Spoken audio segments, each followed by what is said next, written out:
aroma surga, bau wanginya. Tentu saja kalau ada sebuah rumah, yang rumah itu mungkin membakar dupa yang wangi atau menyemprot wangi-wangian, intinya atau mungkin ada tanaman yang semerbak bau wanginya, kita lewat di depannya pasti kita akan merasa sangat nyaman karena tempat ini wangi. Fitrah manusia sudah dibuat oleh Allah Azza wa Jalla suka dengan yang wangi-wangi. Kita dihalalkan semua yang thayyibat. Allah mengatakan dan kami halalkan buat kalian yang thayyibat. Thayyibat itu yang wangi baunya, manis rasanya, nyaman untuk dipandang, lembut untuk dipegang, mudah untuk dipegang. Semua masuk dalam istilah thayyibat. Dan kami haramkan buat kalian khaba'ith. Khaba'ith itu semua yang busuk baunya, semua yang tidak nyaman dipandang oleh mata.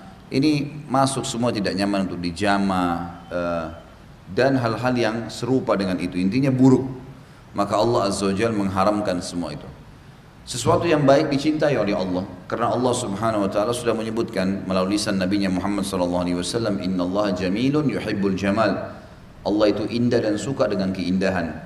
Kita disuruh pakai baju yang bersih, kita disuruh menjaga bau badan. Allah berikan secara alami gerah, nggak nyaman kalau kita keringatan misalnya. Itu informasi atau teguran dari Allah, tubuhmu sedang butuh untuk kamu segarkan dengan mandi misalnya. Baju sedikit kotor, ada ketidaknyamanan. Allah Subhanahu wa taala memang karena suka keindahan. Semua jiwa orang tidak suka kalau lihat sesuatu yang berantakan. Tetapi ada orang yang terpandu untuk bisa memperbaiki, ada orang yang tidak tahu harus buat apa. Semua orang suka dengan tanaman yang rapi, bersih, ya, tertata rapi. Pasti orang kagum dan mengatakan bagus. Rumahnya orang yang bersih. Semuanya Islam menyuruh kita untuk itu. Oleh karena itu orang-orang Islam yang jauh dari kebersihan, jauh dari kerapian, ini sebenarnya jauh dari fitrah alami yang telah Allah ciptakan. Terbukti nanti tempat kita kembali sangat luar biasa ini, luar biasa. Bersihnya, rapinya, luasnya, mewahnya, segala macam hal yang luar biasa. Dimulai dengan aroma. Penulis mengangkat sebuah hadis di sini. Hadis ini riwayat Imam Bukhari. Abdullah bin Amr bin As radhiyallahu anhuma berkata, meriwayatkan sabda Nabi SAW, "Man qatala mu'ahadan lam yarih raihatal jannah wa inna rihaha tujadu min masirati arba'ina 'ama."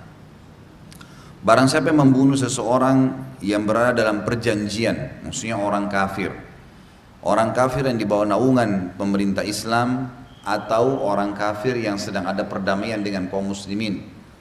Siapa yang membunuh mereka itu, maka dia tidak akan mencium bau surga. Dan bau surga itu dapat tercium dari jarak 40 tahun. Gambaran daripada hadis ini adalah dua hukum syar'i tentunya. Yang pertama, tidak boleh mengganggu orang kafir yang di bawah naungan pemerintah Islam.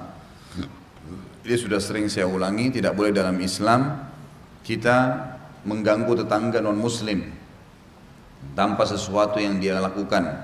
Tidak boleh merampas hartanya, tidak boleh menyakitinya, bahkan harus memberikan haknya. Yang boleh diperangi hanya kafir harbi namanya, orang-orang kafir yang dibawa masuk ke dalam kancah peperangan dan mau memerangi umat Islam. Itu pun selama mereka melawan. Kalau mereka tidak melawan tidak boleh dibunuh. Orang yang sudah tertawan, orang yang sudah menyerah, tidak boleh dibunuh. Orang tua, perempuan, anak kecil, semuanya nggak boleh.